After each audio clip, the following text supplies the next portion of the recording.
চট্টগ্রামের বাঁশখালীতে বকেয়া বেতনের দাবিতে নির্মাণাধীন বিদ্যুৎ কেন্দ্রের শ্রমিকদের আন্দোলন। পুলিশের সঙ্গে সংঘর্ষে ৫ জন নিহত, আহত ২৫ জন।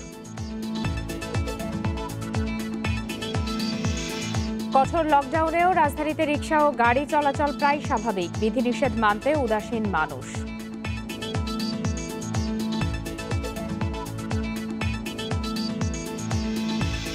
অ্যারারুটের সঙ্গে ক্ষতিকর রং, পচা পাল্পে তৈরি হচ্ছে টমেটোর সস। নোংরা কারখানায় ঘামে ভেজা হাতে হয় ভেজাল নুডলস।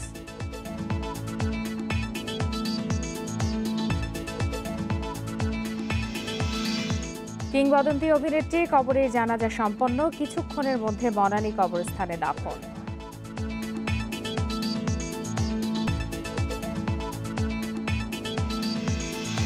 প্রবাসী কর্মীদের জন্য প্রথম দিনের ১৪ বিশেষ ফ্লাইটের ৭টি বাতিল। সকালে ওমানের উদ্দেশ্যে ঢাকা ছেড়েছে একটি ফ্লাইট।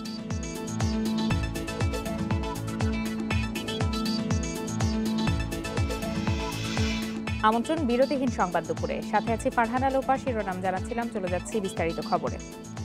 চট্টগ্রামের বাঁশখালীতে নির্মাণাধীন বিদ্যুৎ কেন্দ্রে শ্রমিকদের সঙ্গে পুলিশের সংঘর্ষে নিহত হয়েছেন ৫ শ্রমিক, আহত হয়েছেন আরও ২৫ জন। গুলিবিদ্ধ ৬ জনকে চট্টগ্রাম মেডিকেলে ভর্তি করা হয়েছে। নিহতরা হলেন আহমদ রেজা, শুভ, রনি, মাহমুদুল ও রাইহান। বকেয়া বেতনের দাবিতে দীর্ঘদিন ধরে আন্দোলন করে আসছিলেন শ্রমিকরা। এরই জের ধরে সকাল ৮:৩০টার দিকে গন্ডামারায় এসএস পাওয়ার প্ল্যান্টের শ্রমিকদের সঙ্গে পুলিশের সংঘর্ষ হয়। এতে ঘটনাস্থলে ৪ জন নিহত হন। পরে চট্টগ্রাম মেডিকেল নেয়ার পথে মারা যান আরও একজন। আহতদের বিভিন্ন হাসপাতালে ভর্তি করা হয়েছে। ২০১৬ সালের এপ্রিলে নির্মাণাধীন এই বিদ্যুৎ কেন্দ্রে ভূমি অধিগ্রহণ জটিলতায় পুলিশের সঙ্গে স্থানীয়দের সংঘর্ষে নিহত হন ৪ জন।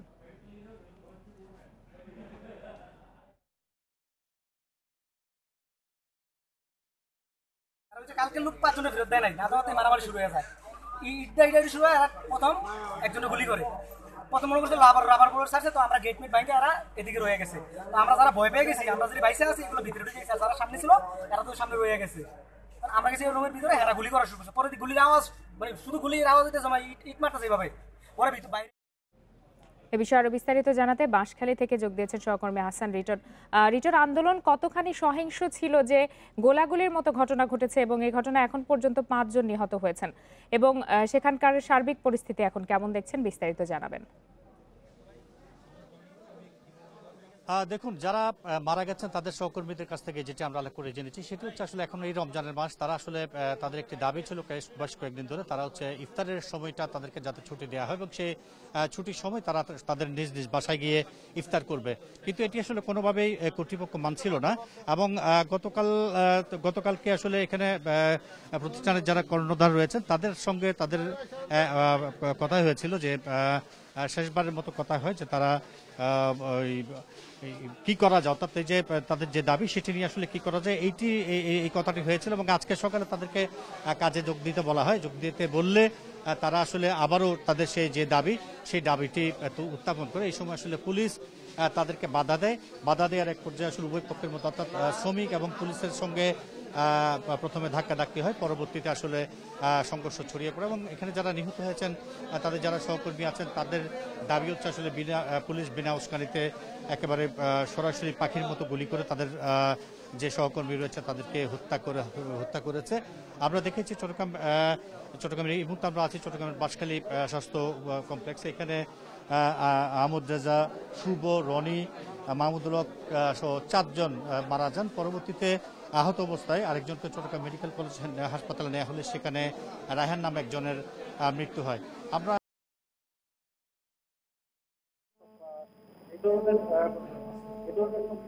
আমাদের চট্টগ্রামের সংযোগটি বিচ্ছিন্ন হয়ে গেছে, পরবর্তীতে আমরা সংযোগ স্থাপন করতে পারলে আবারও যোগাযোগ করব। চলে যাচ্ছি পরের প্রসঙ্গে। করোনা সংক্রমণ নিয়ন্ত্রণে কঠোর লকডাউনের মধ্যেও অনেকটাই স্বাভাবিক রাজধানীর রাস্তাঘাট। গণপরিবহন বন্ধ থাকলেও সড়ক দাপিয়ে বেড়াচ্ছে রিকশা, প্রাইভেট কার, মাইক্রোবাস। পুলিশের বিভিন্ন চেকপোস্টে দেখা দিয়েছে জট। লকডাউন বাস্তবায়ন করতে রীতিমতো হিমশিম খাচ্ছে আইনশৃঙ্খলা বাহিনী। দেশে প্রায় প্রতিদিনই করোনা সংক্রমণ ও মৃত্যু রেকর্ড হলেও কোনোভাবে লকডাউনের বিধিনিষেধ মানতে চাইছে না রাজধানীবাসী। সরকারের পক্ষ থেকে অতি জরুরি কাজ, নিত্য প্রয়োজনীয় পণ্য ও ওষুধ কেনাকাটা ছাড়া বাইরে যাওয়ায় নিষেধাজ্ঞা দেওয়া হয়েছে। তবে তা না মেনে অনেকেই তুচ্ছ কারণে বের হয়েছেন রাস্তায়। যারা বের হয়েছেন তাদের অনেকের মুখে নেই মাস্ক। এটাই তো মাস্ক আমরা ব্যবহার করি, কাজের জন্য মেশিন চালাইতে হবে। সড়কে দেখা দিয়েছে যানজট। পরিস্থিতি দেখে মনেই হয় না কঠোর লকডাউন চলছে। লকডাউনের আওতামুক্ত প্রতিষ্ঠানগুলো নিজেদের কর্মী পরিবহন করছে গাদাগাদি করে, ফলে ব্যাহত হচ্ছে স্বাস্থ্যবিধি, বাড়ছে সংক্রমণ ঝুঁকি। সামাজিক দূরত্বটা মেনটেন হয় নাই আসলে একই গাড়ির ভেতর, এই কারণে নিরুপায় হয়ে যাচ্ছে। কি করব বলেন, আমরা বারবার কমপ্লেইন করছি, এভাবে যাওয়া সম্ভব না। একজনের কোলে বসে আরেকজনের যেতে হচ্ছে। বাড়তি গাড়ির চাপ নিয়ন্ত্রণের পাশাপাশি অকারণে যারা বের হয়েছেন তাদেরকে আইনের আওতায় আনার চেষ্টা করছে পুলিশ। আজকে একটু গাড়ি বেশি পরিলক্ষিত হচ্ছে, আমরা ব্যবস্থা নিচ্ছি। অনেকে নানান অজুহাতে বের হওয়ার চেষ্টা করছে, আমরা এগুলো যাচাই বাছাই করতেছি। করার পরে যদি দেখি যে হ্যাঁ কেউ আইন লঙ্ঘন করতেছে, তাহলে তাদের বিরুদ্ধে আমরা আইনগত ব্যবস্থা নিচ্ছি। কোনোভাবেই নিয়ন্ত্রণ করা যাচ্ছে না বাইক চালকদের। অ্যাপসের মাধ্যমে রাইড শেয়ারিং বন্ধ থাকলেও ভাড়ায় যাত্রী পরিবহন করছেন অনেকেই। রেশমি নন্দী, ইন্ডিপেন্ডেন্ট নিউজ। কঠোর লকডাউনের চতুর্থ দিনের পরিস্থিতি জানাতে রাজধানীর ফার্মগেট থেকে যোগ দিয়েছেন সহকর্মী বুদ্ধদেব কুণ্ডু। বুদ্ধদেব, সকাল থেকে যেটি আমরা জানতে পারছি যে যত দিন যাচ্ছে ততই মানুষের অনীহা বাড়ছে লকডাউন মানার ক্ষেত্রে। এই মুহূর্তে আপনি রাজধানীর সড়কের পরিস্থিতি কেমন দেখছেন?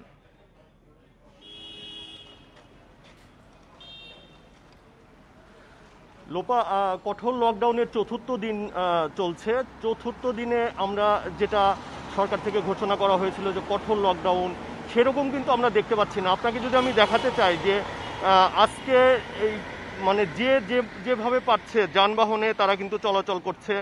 এখানে সিএনজি, রিক্সা, ভ্যান, প্রাইভেট কার সহ কোনো কিছুই কিন্তু কমতি নেই। প্রচুর মানুষ, তারা, আমি কয়েকজনের সঙ্গে কথা বলেছিলাম, তারা বিভিন্ন কারণ দেখাচ্ছেন যে এই কারণে সে বাজার করতে আসছেন, সে চিকিৎসা করাতে আসছেন, হাসপাতালে গিয়েছিলেন, এরকম নানা অজুহাতে কিন্তু মানুষ বের হচ্ছেন। এখানে আমরা পুলিশ চেকপোস্টে দেখেছি, তারাও কিন্তু অনেকটা বলছেন যে পুলিশের সদস্যরাও বলছেন যে তারা এমনও দেখেছেন এক সিএনজিতে 4-5 জনও উঠে তাদের গন্তব্যে যাচ্ছেন। এবং প্রাইভেট কারের যেটা বলা হচ্ছে সেখানেও কিন্তু দেখা যাচ্ছে যে গাদাগাদি করে মানুষ চলাচল করছে। তারাও চেষ্টা করছেন যে এই মানুষ যেন মুভমেন্টটা তাদের কম করে, কিন্তু যদি সার্বিক পরিস্থিতি বা বাস্তবতা যদি দেখানো যায় তাহলে কিন্তু প্রচুর মানুষ চলাফেরা করছে। আসলে জনস্বাস্থ্যবিদরা যেমনটি বলছিলেন যে কঠোর লকডাউনটা যদি না করা যায় তাহলে করোনা সংক্রমণের যে ঝুঁকিটা সেটা, বা এই যে গতকালও আপনি জানেন যে 101 জনের মৃত্যু হয়েছে এবং আক্রান্ত সংখ্যাও কিন্তু প্রতিদিনই বাড়ছে। জনস্বাস্থ্যবিদদের যে পরামর্শটা ছিল যে কঠোর লকডাউনে মানুষ খুবই কম বের হবে, কিন্তু সেরকম কিন্তু হচ্ছে না। একদমই দেখা যাচ্ছে প্রচুর মানুষ তারা বিভিন্ন প্রয়োজনে চলাফেরা করছে। আর এখানে আরেকটি জিনিস বলে রাখি যে আইন শৃঙ্খলা রক্ষাকারী বাহিনীর সঙ্গে কথা বলেছিলাম যে তারা এই যে মানুষ বের হচ্ছে তারা এটাকে নিয়ন্ত্রণ করতে পারছেন না কেন। তারা বলছেন যে মুভমেন্ট পাস থেকে শুরু করে কেউ যেহেতু কলকারখানা খোলা রয়েছে এবং শিল্প কারখানা খোলা রয়েছে, এখানেও কিন্তু মানুষজন চলাচল করছে। তো তারাও অনেকটা এখানে তাদেরও তেমন কিছু করার নেই, তারাও অসহায়ত্ব প্রকাশ করছেন। তারা বলছেন যে 2-1 জনকে ফিরিয়ে দেওয়া সম্ভব হলেও বেশিরভাগ মানুষই এমন সব যুক্তি দাঁড় করাচ্ছেন যার ফলে খুব একটা আসলে তাদেরও কিছু করার নেই। তো লোপা, চতুর্থ দিনের কঠোর লকডাউন চলছে। এখন জনস্বাস্থ্যবিদরা আমাদেরকে জানাচ্ছেন যে এভাবে যদি চলতে থাকে তাহলে করোনা সংক্রমণের যে হার এবং মৃত্যুর যে হার সেটা কতটুকু কমানো সম্ভব হবে, বাড়তে পারে বলেও আশঙ্কা করা হচ্ছে। বুদ্ধদেব, আপনাকে ধন্যবাদ। লকডাউনের চতুর্থ দিনেও আজ পথে বেরিয়েছে অনেক মানুষ। রাস্তায় গণপরিবহন না থাকলেও চলছে রিক্সা ও 3 হুইলার। এদিকে লকডাউনের প্রভাবে কর্মহীন হয়ে খেটে খাওয়া মানুষ ভুগছেন অনিশ্চয়তায়। মানুষের চলাচল নিয়ন্ত্রণে জেলায় জেলায় গুরুত্বপূর্ণ পয়েন্টে মোতায়েন রয়েছে আইনশৃঙ্খলা বাহিনী। তবু পথে বের হওয়া মানুষ ও যানবাহনের সংখ্যা প্রতিদিনই বাড়ছে। আইনশৃঙ্খলা বাহিনীর কড়াকড়ির মধ্যেও 3 হুইলার, রিক্সা, ভ্যান চালকরা নামছেন রাস্তায়। পরিবারের জন্য অন্য সংস্থানের কথা বলে চাইছেন প্রশাসনের সহানুভূতি। আগে কাম করতাম 500, আমি কাম করি 200, মানে চলে না, খুবই অভাব। সকালবেলা বেরোইছি, এখন পর্যন্ত মনে করেন বহনই করিনি। তবে কি নেই, কাজ নাই, না খেয়ে হয়ে যাব। পথে নামছেন দিনমজুর, নির্মাণ শ্রমিক সহ বিভিন্ন পেশার নিম্ন আয়ের মানুষও। তারা বলছেন, এর আগে লকডাউনে সরকারি বেসরকারি নানা সহযোগিতা মিললেও এবারের লকডাউনে কিছুই পাচ্ছেন না তারা। কিভাবে চলমু? আমরা তো একদিন কাম পাইলে 10 দিন বইয়া থাকুন লাগে। খুব অবস্থা এখানে, সংসার চলতেছে না। লকডাউনে তো একটু যা পাইছিলাম, আর এবারে তো ঘরে বসেই মরতেছি। এর মধ্যে কয়েক জেলায় প্রশাসনের পক্ষ থেকে ত্রাণ সহায়তা বিতরণ শুরু হয়েছে। চট্টগ্রামে 40,000 দরিদ্র মানুষকে খাদ্য সহায়তা দেওয়ার উদ্যোগ নিয়েছে জেলা প্রশাসন। খুলনা জেলা প্রশাসনের পক্ষ থেকেও নেওয়া হয়েছে উদ্যোগ। যদি আল্লাহ না করুক যে এই লকডাউন আরও বৃদ্ধি করতে হয়, পর্যায়ক্রমে আমরা এই শ্রমজীবী মানুষ, আপনি ঋষি সম্প্রদায় বলেন, জেলে সম্প্রদায় বলেন, যারা দোকানের কর্মচারী, পরিবহন শ্রমিক, পর্যায়ক্রমে সকলকে আমরা সরকারের পক্ষ থেকে জেলা প্রশাসন আর্থিক সহায়তা করব। এদিকে সকালে বরিশালে ত্রাণের দাবিতে রিকশা মিছিল বের করেন চালকরা। রেশমি নন্দী, ইন্ডিপেন্ডেন্ট নিউজ। এপ্রিলের 16 দিনে দেশে 1 লাখের বেশি করোনা রোগী শনাক্ত হয়েছে, অথচ তার আগের 1 লাখ রোগী শনাক্ত হয়েছে 97 দিনে। জনস্বাস্থ্য বিশেষজ্ঞদের আশঙ্কা আরও 7 দিন বাড়তে পারে করোনা সংক্রমণ ও মৃত্যু। লকডাউন ঘোষণার পরপরই মানুষ দল বেঁধে বাড়িতে ছোটাই এই আশঙ্কা করা হচ্ছে। দেশে করোনা সংক্রমণের 406 দিন চলছে। এখন করোনার সবচেয়ে খারাপ রূপ দেখছে দেশ। ভাইরাসের নতুন ধরনের প্রভাবে দিন দিন ভয়াবহ হচ্ছে পরিস্থিতি। দেশে এ পর্যন্ত করোনা রোগী শনাক্ত হয়েছে 7 লাখের বেশি। প্রথম 1 লাখ রোগী শনাক্ত হয়েছে 103 দিনে। পরের প্রতি লাখ রোগী শনাক্ত হয়েছে 70, 63, 55 ও 97 দিনে। আর সবশেষ 1 লাখ শনাক্ত হয়েছে মাত্র 16 দিনে। আক্রান্তের পাশাপাশি বেড়েছে শনাক্তের হারও। ফেব্রুয়ারির শেষ দিক থেকে বাড়তে বাড়তে বর্তমানে শনাক্তের হার দাঁড়িয়েছে 22-23%। চিকিৎসকেরা জানিয়েছেন, শুধু করোনা সন্দেহে পরীক্ষা হয় এমন লাভে এই হার 50 থেকে 60 ভাগ। সকল হাসপাতালের শয্যা ভরে গেছে। এই অবস্থায় যদি আরেকটু চাপ বাড়ে, এবং ইতিমধ্যে আমি শুধু আমাদের হাসপাতালে বলতে পারি যে হাসপাতালের নিচে শয্যা না পেয়ে অ্যাম্বুলেন্স থেকে নামার আগে মারা গিয়েছেন 3 জন। অতএব আমি বলছি যে দেশের মানুষকে আসলে এটা অনুধাবন করতে হবে, বিশেষত ঢাকা এবং চট্টগ্রামের মানুষকে, যে আপনাদের ঘরে থাকতে হবে, শুধুমাত্র ওই মানুষদের নিরাপত্তার কথা ভেবে। আগামীকাল কে হাসপাতালে আসবে আমরা জানি না। করোনা মোকাবিলায় 14 এপ্রিল থেকে শুরু হয়েছে কঠোর লকডাউন। এর আগে রাজধানী ছেড়েছে লাখ লাখ মানুষ। এতে করোনা সংক্রমণ আরও ছড়িয়ে যাওয়ার ঝুঁকি তৈরি হয়েছে বলে মনে করছেন রোগতত্ত্ববিদেরা। এই যে 14 তারিখে ঢাকা ছেড়ে বা বড় বড় শহর ছেড়ে যারা গ্রামে গেছেন, তারা হয়তো 1 সপ্তাহ পরে প্রতিফলিত করবেন তাদের গমনকালে তারা সংক্রমিত হয়েছিলেন কিনা। যদি হয়ে থাকেন তাহলে সেটা আমরা 1 সপ্তাহ পরে দেখতে পাবো। সুতরাং কমে যেতে থাকলেও হয়তো 1 সপ্তাহ পরে বেড়ে যেতে পারে। এপ্রিলের 16 দিনে 1,423 জন রোগী শনাক্তের পাশাপাশি মারা গেছেন 1,163 জন। সংক্রমণ ও মৃত্যুর এই পরিসংখ্যান এখন পর্যন্ত সর্বোচ্চ। Hasan Misbah, independent News, Dhaka. Corona প্রধানত বাতাসের মাধ্যমেই ছড়ায়, এমন দৃঢ় প্রমাণ মিলেছে। ব্রিটেন, যুক্তরাষ্ট্র ও কানাডার বিশেষজ্ঞদের বরাতে সম্প্রতি একটি প্রতিবেদন প্রকাশ করেছে যুক্তরাজ্যের চিকিৎসা বিষয়ক ম্যাগাজিন দ্য ল্যান্সেট। অন্যদিকে বড় বড় ড্রপলেটের মাধ্যমে সংক্রমণ ছড়ানোর যথেষ্ট প্রমাণ পাননি তারা। বাতাসের মাধ্যমে করোনা ছড়ায় কিনা তা নিয়ে শুরু থেকেই নানা ধরনের তথ্য দিয়ে আসছিল বিশেষজ্ঞরা। এবার বাতাসের মাধ্যমে করোনা ছড়ায় এমন দৃঢ় প্রমাণ পাওয়ার দাবি করেছেন যুক্তরাষ্ট্র, যুক্তরাজ্য ও কানাডার 6 জন বিশেষজ্ঞ। বিশেষজ্ঞদের মধ্যে একজন হোসে লুইস ডিমেনেজ বলেন, বাতাসের মাধ্যমে করোনার বিস্তারের তথ্য প্রমাণ পাওয়া গেছে। তিনি cooperative institute for research in environmental sciences এবং ইউনিভার্সিটি অফ কলোরাডো বোল্ডারের রসায়নবিদ। তার দাবি, সংক্রমণ নিয়ে বিজ্ঞানসম্মত তথ্য প্রচার জরুরি, যাতে বাতাসের সংক্রমণ কমিয়ে আনা যায়। বাতাসে করোনা ছড়ায় তার পক্ষে 10টি যুক্তি উপস্থাপন করা হয়েছে প্রতিবেদনে। সুপার স্প্রেডার ইভেন্টের মধ্যে একটি স্কাগিট চোয়ের প্রাদুর্ভাব। এতে 1 জন থেকে 53 জন আক্রান্ত হয়। প্রতিবেদনে আরও বলা হয়, করোনা সংক্রমণ আবদ্ধ ঘরে বেশি ছড়ায়। বিশেষজ্ঞরা বলছেন, বাতাস চলাচলের পথ খোলা রেখে সংক্রমণ অনেকাংশে কমিয়ে আনা যায়। গবেষণায় দেখা গেছে, উপসর্গ নেই ব্যক্তি থেকে ভাইরাস ছড়িয়ে পড়তে পারে, আর এমনভাবে আক্রান্ত হওয়ার শতকরা হার মোট সংক্রমণের 40 ভাগ। সায়রা খান, ইন্ডিপেন্ডেন্ট নিউজ। নোংরা ও অস্বাস্থ্যকর পরিবেশে তৈরি হচ্ছে মানহীন নুডলস। নিজেদের ইচ্ছা মতো দেয়া হচ্ছে মেয়াদ উত্তীর্ণের তারিখ। এদিকে অ্যারারুটের সাথে ক্ষতিকর রং মিশিয়ে তৈরি হচ্ছে টমেটোর সস। এসব নুডলস এবং সস সরবরাহ করা হচ্ছে রাজধানী সহ দেশের বিভিন্ন খাবারের দোকানে, যা মানবদেহের জন্য ক্ষতিকর বলছেন চিকিৎসকরা। তবে এসব ভেজাল নিয়ন্ত্রণে লোকবল সংকটের অজুহাত দিচ্ছে নিরাপদ খাদ্য কর্তৃপক্ষ। বাঙালির খাদ্য তালিকায় এখন জনপ্রিয় নাম নুডলস। নামবিহীন এক নুডলস কারখানার খোঁজ মিলেছে কেরানীগঞ্জে। কারখানার পরিবেশ নোংরা, অস্বাস্থ্যকর। শ্রমিকদের শরীরের ঘাম মিশছে নুডলসের সাথে। হাতে গ্লাভস আছে ঠিকই, কিন্তু তা কয়েকদিনের পুরনো এবং নোংরা। যে কক্ষে তৈরি হচ্ছে সেখানে মাছির রাজত্ব। নুডলস প্যাকেটজাত করে মেয়াদের তারিখ দেওয়া হচ্ছে ইচ্ছে মতো, নেই কারখানার অনুমোদনও।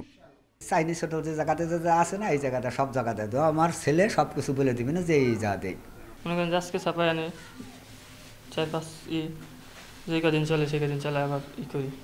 নুডলসের স্বাদ বাড়াতে জুড়ি নেই টমেটো সসের। এবার কেরানীগঞ্জে মিলল ভেজাল টমেটো সসের কারখানা। অপরিষ্কার পানিতে অ্যারারুট মিশাচ্ছেন এই ব্যক্তি। এরপর তাতে মিশানো হবে ক্ষতিকর রং। মজুত করা হয়েছে পচা টমেটো পাল্প। এরপর এখান থেকে তৈরি করা এসব ভেজাল টমেটো সস পৌঁছে যাচ্ছে মানুষের হাতে। আমি যদি মনে করি এই কারখানা করে যদি মনে করি কোটি কোটি টাকা বা লক্ষ লক্ষ টাকা উপার্জন করতে পারতাম, তাহলে আমার সমস্ত কিছু থাকতো। এটা আমরা পেটে ব্যথা কোনো রকম চলি, এই হিসাবে আমরা কি করতেছি। এটার মধ্যে আপনি বলতেছেন আপনাকে আমি দিয়ে দিই, কিছু প্রোডাক্ট দিয়ে দিই, আপনি বাচ্চায় খাওয়ার পরে আমার নাম নেবেন। কারখানার নেই কোনো টেস্টিং ল্যাব, অথচ তৈরি হচ্ছে সয়া সস সহ বিভিন্ন আইটেম। এখানেও এসব খাদ্যপণ্য বোতলজাতের সময় ইচ্ছে মতো দেওয়া হচ্ছে মেয়াদ উত্তীর্ণের তারিখ। এই সস স্বাস্থ্যের জন্য মারাত্মক ক্ষতিকর বলছেন চিকিৎসকেরা। যে রংটি মেশানো হয় সেটি কারখানা বা কাপড়ের ব্যবহারের রং। এর দ্বারা একদিকে লিভার, কিডনি, পাকস্থলীর ক্ষতি হয়, অন্যদিকে কিন্তু ক্যান্সারের মতো মারাত্মক অসুখ তৈরি হতে পারে। ক্ষতিকর এসব খাবার যাতে মানুষের হাতে না পৌঁছায় সেজন্য রয়েছে সরকারের বেশ কয়েকটি সংস্থা। নিরাপদ খাদ্য কর্তৃপক্ষ বলছে লোকবলের অভাবে মনিটরিং করা সম্ভব হচ্ছে না। জেলা পর্যায়ে আমাদের একজন মাত্র কর্মকর্তা, তার পক্ষে এত বড় জেলা বা ঢাকা শহর, পুরো ঢাকা শহর বা ঢাকা চট্টগ্রাম বিভিন্ন সিটি কর্পোরেশনগুলো কভার করা খুব দুরূহ বিষয়। আমাদের লোকবলের একটা বিষয়, আমাদের যন্ত্রপাতির সংকট আছে, আমাদের ল্যাবরেটরি সংকট আছে। দ্রুত এসব কারখানা বন্ধ করে অসাধু ব্যবসায়ীদের দৃষ্টান্তমূলক শাস্তির দাবি ভোক্তাদের। Adilur Rahman, independent News, Dhaka. সাবেক সংসদ সদস্য, চিত্রনায়িকা ও নির্মাতা সারাহ বেগম কবরীকে বনানী কবরস্থানে দাফন করা হয়েছে। এর আগে বাদ-জোহর তার নামাজে জানাজা অনুষ্ঠিত হয়। মুক্তিযোদ্ধা হিসাবে দেয়া হয় গার্ড অব অনার। এর আগে মরদেহ তার গুলশানের বাসায় শেষবারের মতো কিছুক্ষণের জন্য রাখা হয়। করোনায় আক্রান্ত হয়ে শুক্রবার রাত 12টা20 রাজধানীর শেখ রাসেল গ্যাস্ট্রো-লিভার হাসপাতালে শেষ নিঃশ্বাস ত্যাগ করেন চলচ্চিত্রের মিষ্টি মেয়ে কবরী। তার বয়স হয়েছিল 71 বছর। করোনা ছাড়া কবরীর অন্য কোনো জটিলতা ছিল না বলে জানিয়েছেন চিকিৎসকরা। কবরীর মৃত্যুতে শোক জানিয়েছেন রাষ্ট্রপতি ও প্রধানমন্ত্রী।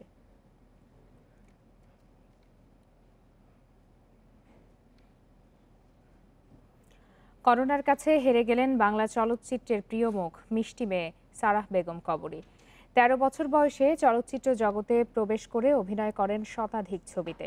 রাজনীতিতে এসে নারায়ণগঞ্জ 4 আসনের সংসদ সদস্য নির্বাচিত হন। গত 5 এপ্রিল করোনা শনাক্ত হয় তার।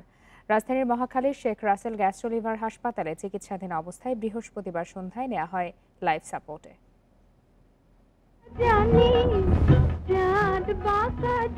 1964 সালে সুভাষ দত্তের ছবি সুতরাং দিয়ে শুরু অভিনয় জগতের পথচলা। এরপর আর পেছনে ফিরে তাকাতে হয়নি। তার চাহনি, হাসি আর অভিনয়ে সম্মোহিত ছিল 60, 70 আর 80-র দশকের দর্শকেরা। কবরী হয়ে ওঠেন সবার প্রিয় মুখ। চিরদিন তোমারই চিনি, তুমি যে আমার কবিতা। অভিনয়ের জাদু দেখান হীরামন, ময়নামতি, সুজন সখী, আগন্তুক ও ঋত্বিক ঘটকের তিতাস একটি নদীর নাম ছবিতে। 1978 সালে শহীদুল্লাহ কায়সারের উপন্যাস অবলম্বনে আব্দুল্লাহ আল মামুনের সারেং বউ ছবির জন্য লাভ করেন শ্রেষ্ঠ অভিনেত্রীর জাতীয় চলচ্চিত্র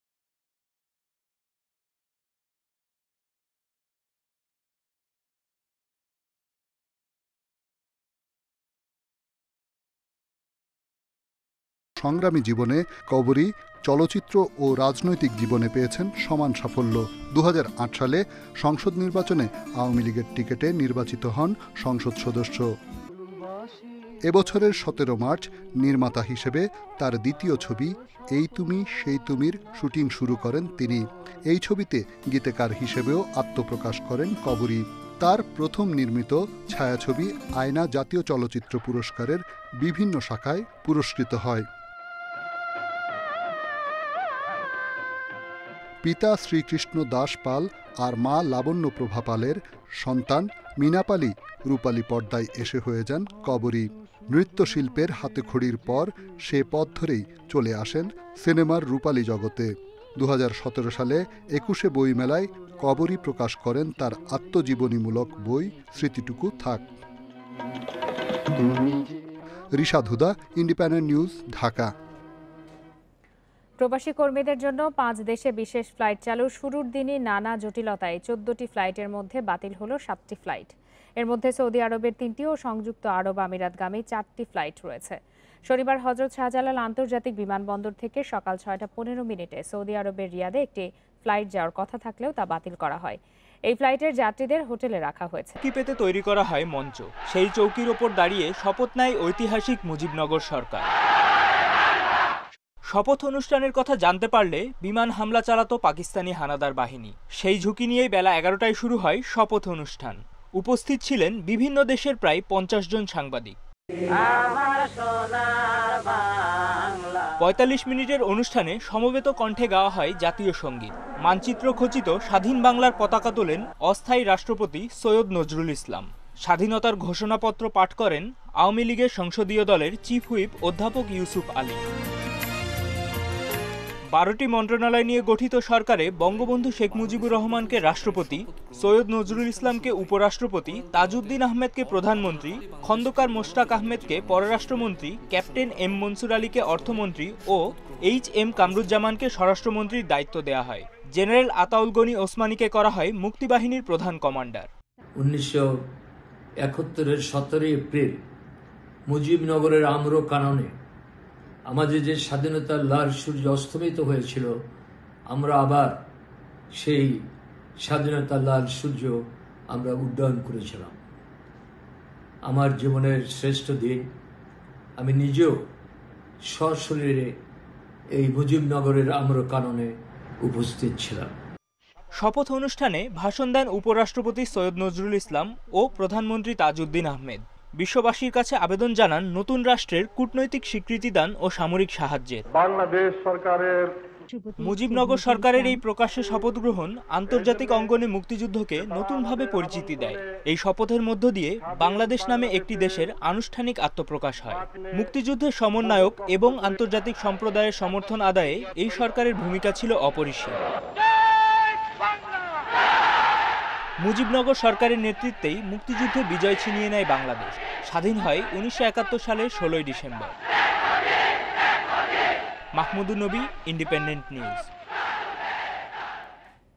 করোনা প্রতিরোধের চ্যালেঞ্জ মোকাবেলার পাশাপাশি সাম্প্রদায়িক অপশক্তিকে পরাজিত করা হবে বলে মন্তব্য করেছেন আওয়ামী লীগের সাধারণ সম্পাদক ওবায়দুল কাদের। সকালে ঐতিহাসিক মুজিবনগর দিবস উপলক্ষে ধানমন্ডি 32 নম্বরে প্রথমে প্রধানমন্ত্রীর পক্ষে বঙ্গবন্ধু শেখ মুজিবুর রহমানের প্রতিকৃতিতে শ্রদ্ধা নিবেদন করেন আওয়ামী লীগের সিনিয়র নেতারা। পরে দলের পক্ষে শ্রদ্ধা নিবেদন করেন তারা। এরপর দলের সহযোগী ও অঙ্গ সংগঠনের নেতাকর্মীরাও শ্রদ্ধা নিবেদন করেন। সাংবাদিকদের সঙ্গে কথা বলেন দলের সাধারণ সম্পাদক ওবায়দুল কাদের। ঐতিহাসিক মুজিবনগর দিবসের তাৎপর্য তুলে ধরেন তিনি।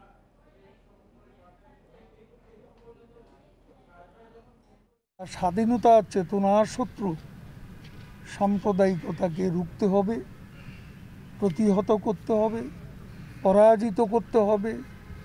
মূলত এই দুটি চ্যালেঞ্জ এখন আমাদের সামনে। আজকের দিনে আমরা আমাদের নেত্রী দেশরত্ন শেখ হাসিনার নেতৃত্বে করোনাকে প্রতিরোধ করব। করোনা সংক্রমণের কারণে ঐতিহাসিক মুজিবনগর দিবস এবার সীমিত পরিসরে পালিত হচ্ছে। সকালে জাতীয় পতাকা উত্তোলনের মাধ্যমে শুরু হয় আনুষ্ঠানিকতা। মেহেরপুরের মুজিবনগর মুক্তিযুদ্ধ স্মৃতিকেন্দ্রে সূর্যোদয়ের সাথে সাথে জাতীয় পতাকা উত্তোলন করেন জেলা প্রশাসক মনসুর আলম খান। এ সময় 1971 সালে মুক্তিযুদ্ধের শহীদদের স্মরণে 1 মিনিট নীরবতা পালন করা হয়।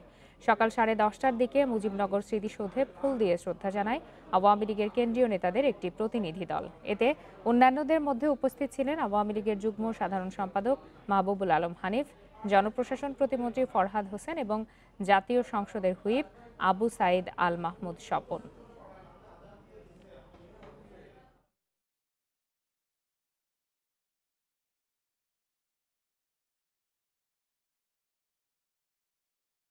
এই অপশক্তি আজকে এই বিএনপির নেতৃত্বে এগুলার শক্ত অবস্থায় দাঁড়া রেখেছে। আমরা বলেছি যে 13 সালে যেভাবে যুদ্ধের বিচার কাজকর্মীদের মাজা ভেঙে দেওয়া হয়েছে, আমরা এই ধর্ম ব্যবসায়ী এবং যারা এই দেশের রাষ্ট্র সম্পদ ধ্বংস করে এই রাষ্ট্রকে ব্যবসায় পরিণত করতে চায় তাদেরকেও আমরা আইনি প্রক্রিয়ার মাধ্যমে এদেরকে আমরা বীজ দাঁত উপরে ফেলে দিই।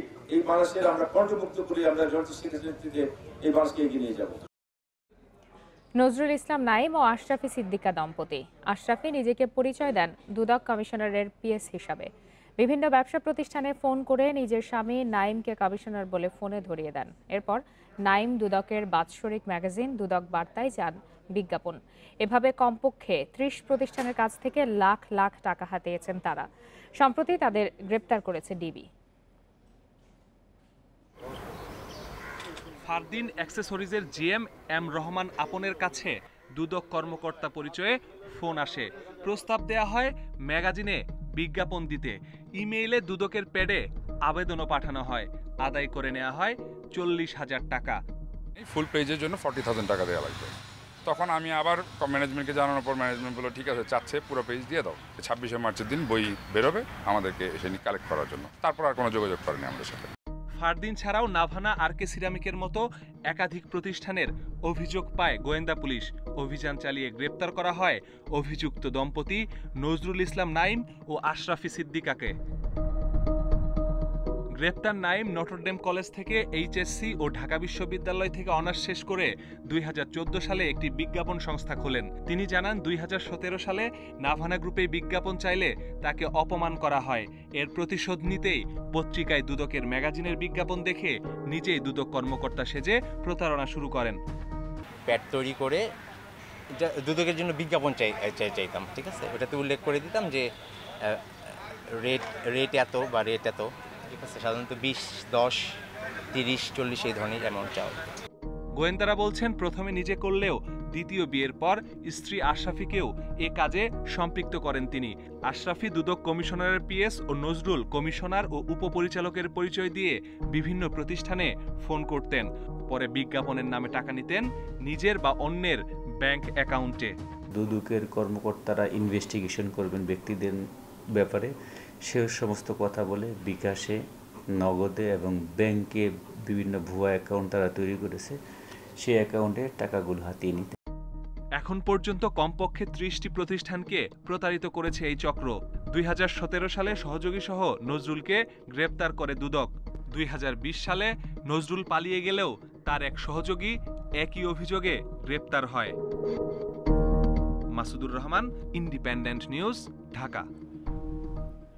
সংবাদের শুরুতেই আপনাদেরকে জানিয়েছি যে চট্টগ্রামের বাঁশখালীতে নির্মাণাধীন বিদ্যুৎ কেন্দ্রের শ্রমিকদের সঙ্গে পুলিশের সংঘর্ষের ঘটনা ঘটেছে এবং এই ঘটনায় এখন পর্যন্ত 5 জনের মৃত্যু হয়েছে। এ বিষয়ে আরও বিস্তারিত জানতে চলে যাচ্ছি চট্টগ্রামে। সেখান থেকে আবারও যোগ দিয়েছেন সহকর্মী আহসান রিটন।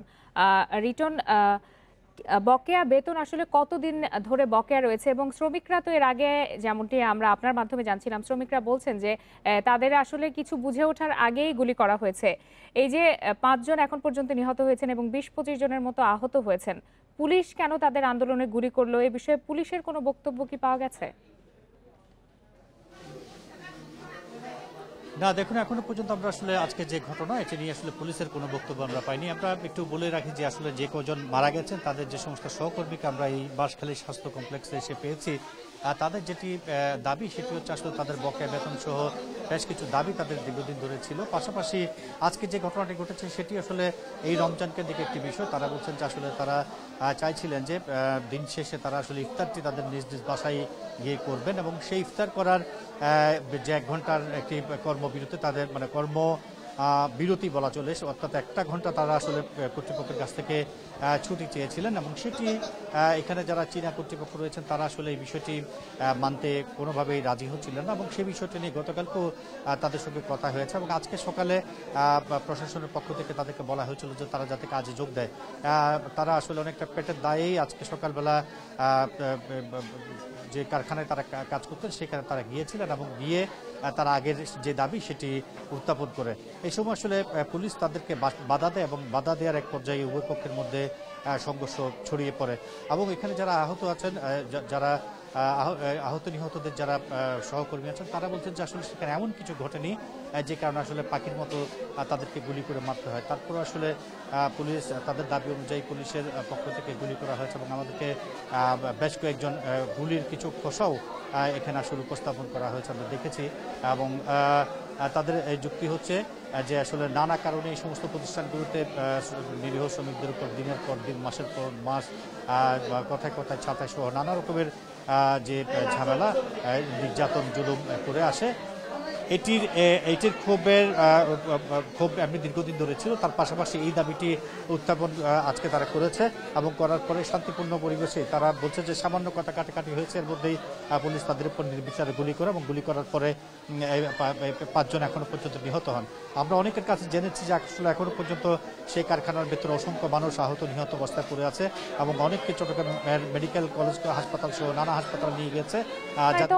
বেশ কয়েকজন আহত হওয়ারও খবর পাওয়া গেছে। তাদের কি অবস্থা, তাদেরকে কোথায় ভর্তি করা হয়েছে এবং এই ঘটনার পর সার্বিক পরিস্থিতি কেমন এবং এই পরিস্থিতি নিয়ন্ত্রণে বাড়তি কোনো উদ্যোগ আইন শৃঙ্খলা বাহিনীর পক্ষ থেকে আপনার চোখে পড়েছে কিনা? দেখুন, এখনো পর্যন্ত আমার জানা মতে চট্টগ্রাম মেডিকেল কলেজ হাসপাতালে 15 জন এবং অন্যান্য হাসপাতাল আসলে ঠিক কয়জনকে নিয়ে যাওয়া হয়েছে সেটি এখানকার কেউ নিশ্চিত করে বলতে পারছে না। আর এই ঘটনার পর চট্টগ্রামের পুলিশ এসপি, ডিআইজি সহ অন্যান্য কর্মকর্তারা তারা আসলে ঘটনাস্থলে কিছুক্ষণ আগে তারা সেদিকে রওনা হয়ে গেছেন এবং আমরা দেখেছি গোটা এলাকায় পুলিশের যে বাড়তি পাহারা সেটিও আছে। এখানে যারা মারা গেছেন তাদের স্বজন এবং তাদের সহকর্মীদের দাবি হচ্ছে এরকম একটি ন্যাক্কারজনক ঘটনা যারা ঘটিয়েছেন তারা আসলে কোনোভাবে আইনের বাইরে হতে পারে না। তাদেরকে আইনের আওতায় এনে দ্রুততম সময়ের মধ্যে যাতে শাস্তি দেওয়া হয় এমন একটি দাবি তারা করছেন এবং তারা বলছেন যে সমস্ত মানুষ মারা গেছে তাদের ক্ষতিপূরণ দেওয়ার আগ পর্যন্ত তারা আসলে তাদের যে আগের যে দাবি ছিল সে দাবিগুলোর সঙ্গে এই দাবিটিও যুক্ত হবে, অর্থাৎ যারা মারা গেছেন তাদের পরিবারকে যাতে ক্ষতিপূরণ দেওয়া হয় এই দাবিটিও তারা করে এসছে এবং তারা বারবার যেটি বলছেন সেটি হচ্ছে কারখানাগুলোর ভেতরে যেহেতু সাধারণ মানুষের প্রবেশাধিকার নেই, সংগত কারণে নানা জুলুম নির্যাতন সবসময় চলে এবং সেই কারণে তারা তাদের মধ্যে সংগ্রহ করতে থাকুন। পরবর্তী সংবাদগুলোতে নিশ্চয়ই আমরা আপনার সাথে আবারও যোগাযোগ করব। আপনাকে ধন্যবাদ। একদিকে করোনা আতঙ্ক, অন্যদিকে কঠোর বিধিনিষেধ, সব মিলিয়ে কঠিন সময় পার করছেন রেস্তোরাঁ ব্যবসায়ীরা। লকডাউনে কয়েক ঘন্টা বিক্রির সুযোগ পাওয়া গেলেও ক্রেতা কম। অনেকেই ব্যবসা হস্তান্তর করেছেন, কেউ কেউ বন্ধ করার পথে।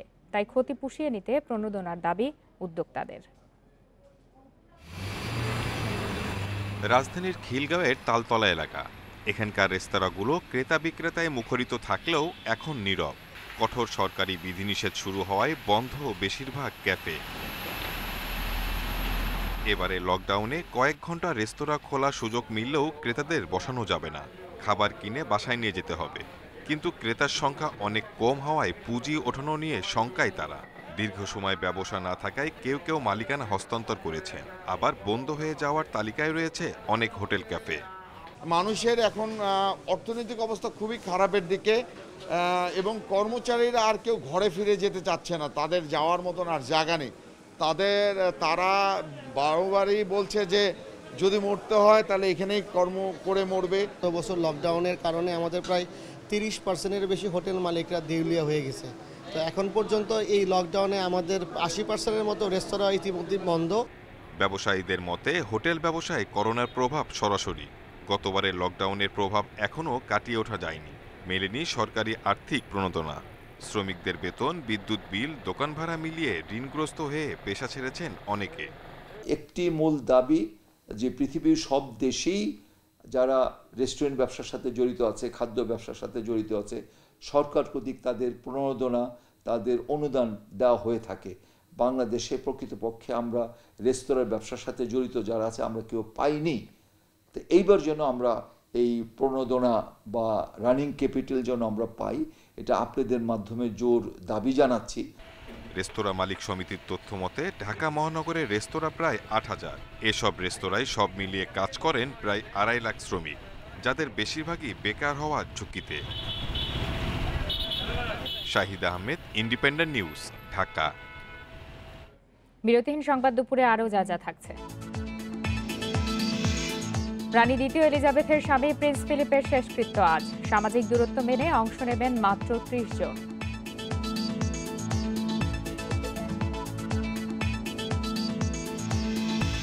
কোপা দেল রের ফাইনালে আজ মুখোমুখি সফল দুই দল। এল ক্লাসিকোর দুঃখ ভুলতে চায় বার্সা, ছাড় দিতে রাজি নয় বিলবাও।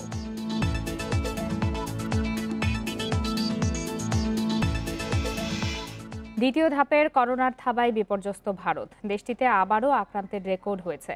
একদিনে ভারতে 2,33,000 রোগী শনাক্ত হয়েছে, মারা গেছে 1300-র বেশি। এমন পরিস্থিতিতে দেশ জুড়ে লকডাউন জারি না করলেও রাজ্য সরকারগুলো নানা রকম বিধিনিষেধ জারি করছেন। ভারতে করোনার দ্বিতীয় ঢেউয়ের দাপটে প্রতিদিনই বাড়ছে আক্রান্তের সংখ্যা। সপ্তাহখানেক ধরে টানা প্রতিদিন সংক্রমণের নতুন রেকর্ড হচ্ছে দেশটিতে। প্রায় সব রাজ্যে দৈনিক আক্রান্তের সংখ্যা বাড়ছে। সংক্রমণের দিক দিয়ে দেশটিতে সবচেয়ে খারাপ অবস্থা মহারাষ্ট্রের, এরপরই পশ্চিমবঙ্গ। করোনা পরিস্থিতি উদ্বেগজনক হলেও দেশজুড়ে লকডাউনের সিদ্ধান্ত নেয়নি সরকার। তবে রাজ্য পর্যায়ে কঠোর বিধিনিষেধ দিয়ে চলছে করোনা সংক্রমণের মোকাবিলা। দিল্লি ও রাজস্থানের শুক্রবার সন্ধ্যা থেকে 1 সপ্তাহের কারফিউ জারি করা হয়েছে। উত্তরপ্রদেশে মাস্ক না পরলে 10,000 রুপি পর্যন্ত জরিমানা করা হবে বলে জানিয়েছেন রাজ্যের মুখ্যমন্ত্রী যোগী আদিত্যনাথ। কেরালায় সংক্রমণ ঠেকাতে করোনার গণপরীক্ষার সিদ্ধান্ত নিয়েছে কর্তৃপক্ষ। 30 এপ্রিল পর্যন্ত স্কুল বন্ধ রাখছে হরিয়ানা। মধ্যপ্রদেশে স্কুল পরীক্ষা বাতিল করা হয়েছে। ভারতের রাজধানী দিল্লিতে এবার যারা আক্রান্ত হচ্ছেন তাদের মধ্যে অনেক শিশু রয়েছে বলে জানিয়েছেন চিকিৎসকরা। প্রথম ঢেউয়ের সময় এত বেশি সংখ্যায় শিশুদের করোনায় আক্রান্ত হতে দেখা যায়নি। আক্রান্তদের বয়স 5-এর নিচে। 1 মাস বয়সের শিশুও আক্রান্ত হচ্ছে এ রোগে। এদিকে করোনা ভাইরাসের চিকিৎসায় জরুরি অনুমোদন পাওয়া বেশ কিছু ওষুধের ঘাটতি থাকলেও কালো বাজারে তা কয়েক গুণ বেশি দামে বিক্রি হচ্ছে বলে গণমাধ্যমের অনুসন্ধানী প্রতিবেদনে উঠে এসেছে। এ অবস্থায় পরিস্থিতি স্থিতিশীল করতে কাজ করছে কর্তৃপক্ষ। Lutfa Fauzia, independent news. ভারতের পশ্চিমবঙ্গে বিধানসভা নির্বাচনের 5ম ধাপে 45 আসনে ভোট গ্রহণ চলছে। বেশ কয়েক জায়গায় একাধিক সংঘর্ষের ঘটনা ঘটেছে। শান্তিপুরে এক তৃণমূল কর্মীকে রড দিয়ে মারধর করার অভিযোগ পাওয়া গেছে। তৃণমূলের 2 দলের মধ্যে সকালে সংঘর্ষ শুরু হলে এই ঘটনা ঘটে। কল্যাণীতে তৃণমূলের বিরুদ্ধে বিজেপি কর্মীর বাড়িতে বোমা হামলার অভিযোগ উঠছে। উত্তর 24 পরগনার সল্ট লেকে তৃণমূল বিজেপির মধ্যে সংঘর্ষ হয়েছে, সেখানে পুলিশ মোতায়েন করা হয়। এ ঘটনায় বেশ কয়েকজন আহতও হয়েছে। এদিকে উত্তর 24 পরগনার কামারহাটির একটি কেন্দ্রে হঠাৎ অসুস্থ হয়ে এক পোলিং এজেন্টের মৃত্যু হয়েছে। ভোটের আগেই রাজনৈতিক দলগুলোকে সব ধরনের বিধিনিষেধ মেনে চলার কড়া নির্দেশ দিয়েছে নির্বাচন কমিশন। ভোটারদের 2 ফুট দূরত্ব রেখে লাইনে দাঁড়ানো, স্যানিটাইজেশন ও মাস্ক পরা বাধ্যতামূলক করা হয়েছে।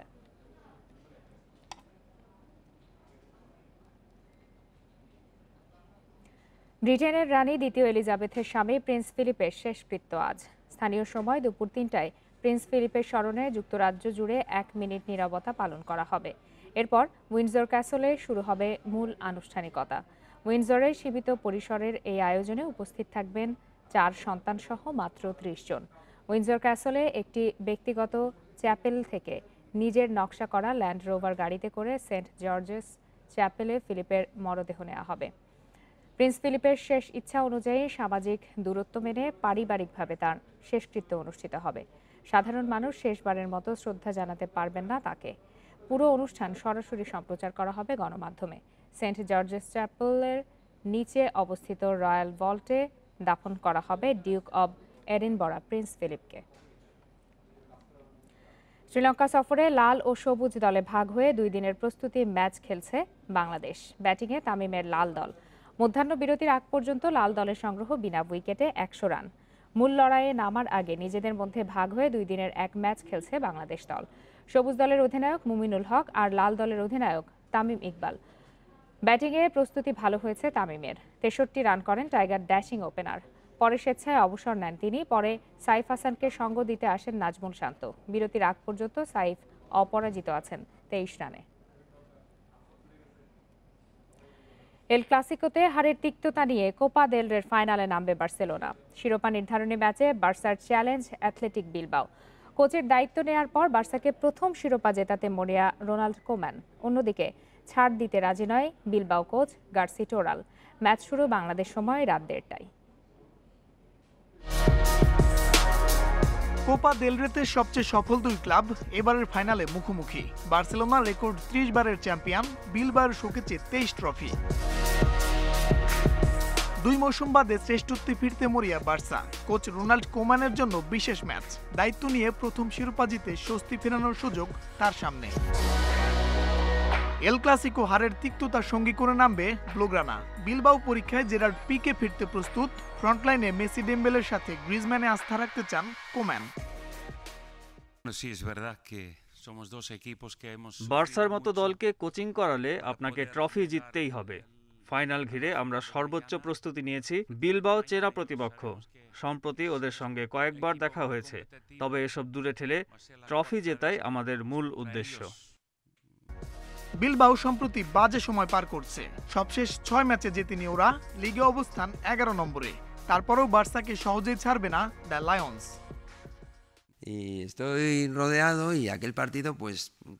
এটা সত্য, বার্সা অনেক বড় দল, তবে আমরা সর্বোচ্চটা নিংড়ে দিয়ে খেলব। অনুশীলনে ছেলেরা কঠোর পরিশ্রম করেছে। জয় পেতে আমরা আশাবাদী। সবশেষ 2014-15 মৌসুমের ফাইনালে দেখা হয়েছিল দুই দলের। নো ক্যাম্পে সেবার 3-1 গোলের জয়ে শিরোপা ওঠে বার্সার ঘরে। মঞ্জুর আলম, ইন্ডিপেন্ডেন্ট নিউজ। শেষ করছি আজকের বিরতিহীন সংবাদ দুপুর। ইন্ডিপেন্ডেন্ট টেলিভিশনের সব খবরের আরো বিস্তারিত জানতে চোখ রাখুন ফেসবুক, ইউটিউব, টুইটারে। ধন্যবাদ এতক্ষণ সাথে থাকার জন্য।